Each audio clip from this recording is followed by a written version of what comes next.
Bonjour à tous. Abraham est appelé père de la foi.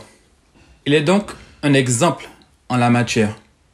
Lorsque nous pensons à sa foi, nous pensons premièrement à Genèse 12, 1 à 3, où Dieu l'appelle à quitter son pays, sa patrie et la maison de son père. Ensuite, nous nous rappelons Genèse 22, versets 1 et 2, où Dieu lui demande de sacrifier son fils Isaac. Mais qu'est-ce qui se vit existentiellement ici? Eh bien, dans Genèse 12, Abraham est invité à quitter son passé et dans Genèse 22, à lâcher prise sur son avenir. D'un côté, il doit se débarrasser de son passé, prendre un nouveau départ, aller vers lui-même, devenir quelqu'un. Car jusque-là, il vit dans l'ombre de son père.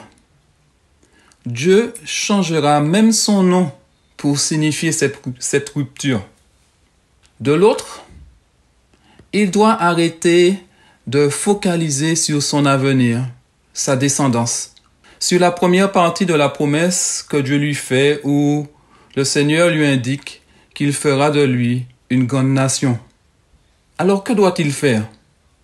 Dieu lui propose de vivre le présent, de savoir que ses bontés envers lui se renouvellent chaque matin, qu'il n'a donc pas à s'inquiéter et que son énergie doit lui servir à vivre la deuxième partie de la promesse, savoir être en bénédiction à toutes les nations de la terre.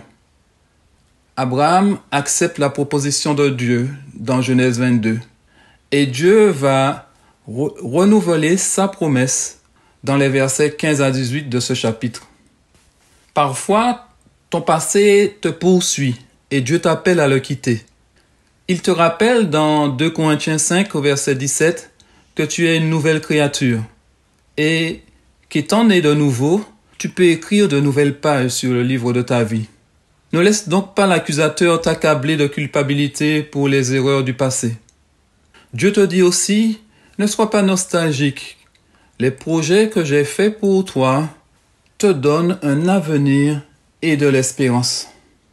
D'autres fois, c'est l'avenir qui t'obsède et tu veux le préparer comme bon te semble.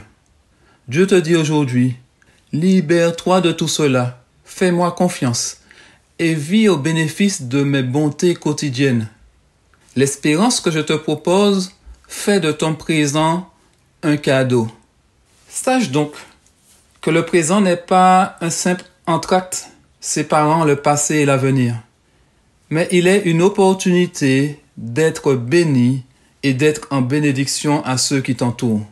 Voudrais-tu répondre au Seigneur avec la même foi qu'Abraham?